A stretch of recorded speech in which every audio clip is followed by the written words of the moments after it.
नमस्कार दोस्तों, आप सभी के बीच लेकर आए हैं फिर से एक छोटा कहानी भगवान भोलेनाथ की। मुझे आशा है आप सभी भगवान भोलेनाथ की कहानी अच्छा लगे तो हमारे चैनल को सब्सक्राइब कर लेना और कमेंट में जरूर बताना। भगवान को लेकर सभी की आस्था और विश्वास अलग होता है। कोई भगवान को पिता के रूप में देखता है तो कोई खुद को उसके संतान मानता है, तो कोई मित्र तो दोस्तों। भगवान की भगत इस प्रकार है कि उसकी भगति के सहारे ही अपना जीवन बिताता है। एक कहानी है एक गांव में रहने वाले शिव भक्त की। उसका नाम रमेश था। जन्म से ही अंधा था और उसने अपने माता पिता को बचपन में खो दिया था। इस संसार में रमेश अकेला था, सिर्फ उसका सहारा भोलेनाथ था।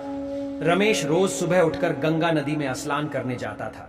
एक दिन वह जा ही रहा था कि लोग कहते थे, मत जाओ, तुझे दिखाई नहीं देता है, किसी दिन डूब जाओगे। तो रमेश ने कहा, मुझे दिखाई नहीं देता तो क्या हुआ, भोलेनाथ को दिखाई तो देता है, वह हमें बच्चा लेगा। रमेश का भाव महादेव के प्रति कुछ और था। शिव का नाम लेकर उन्हें याद करता, परंतु कुछ गलत हो जाता तो शिव का नाम लेकर उन पर चिल्लाता और उसे डांटता भी देता। रमेश का भक्ति भिन्न थी, इस कारण लोग उसे पागल कहने लगे थे, लेकिन रमेश ने इन बात पर कभी ध्यान नहीं दिया। वे शिव की भक्ति में और खुद में खुश था। एक रोज रमेश पूजा करके वापस लौट रहा था तो पता चला गांव के बाहर शहर में आज शिव जी का सत्संग है। तो रमेश ने सोच लिया आज वे सत्संग में जाएगा।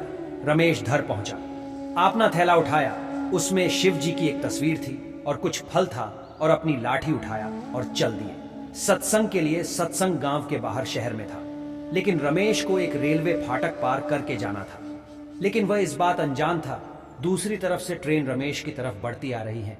आसपास के लोग चिल्लाकर रमेश को हटाने की कोशिश की, पर रमेश को कुछ सुनाई नहीं दिया और पास भीड़ में से एक सांप रमेश की तरफ तेजी बढ़ने लगा और आसपास के लोग ने मान लिया आज रमेश की जान नहीं बचेगी। एक और ट्रेन और दूसरी ओर सांप, और फिर लोगों ने कुछ ऐसा नजारा देखा ऊंची से देखकर वह यकीन कर नहीं पा सके। लेकिन सांप रमेश की तरफ आया और दोनों पैरों में रस्सी की तरह लिपट गया, और रमेश ने कदम आगे की तरफ बढ़ाया तो वह वहीं गिर गया और बगल से ट्रेन निकल गया।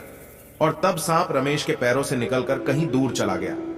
वहां मौजूद लोगों ने अचंभित रह गए। यह उन लोगों के लिए चमत्कार से कम नहीं था। सब लोग आश्चर्य कर रहे थे। तब रमेश ने बोला, मेरी रक्षा भगवान शिव के भेजे हुए उस शोष नाग ने की है। यह सच है कि मैं जन्मे से अंधा हूं, मैं कुछ नहीं देख पाता, लेकिन भगवान शिव सब कुछ देखता है। मेरा सुख दुख और मेरी रक्षा वही करते हैं। और जय महादेव बोलकर वहां से निकल गया।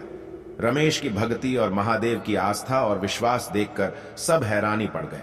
तो यह थी अंधे शिव भक्ति की कहानी, जिसके पैर से लिपटकर स्वयं शोष नाग ने जान बचाई।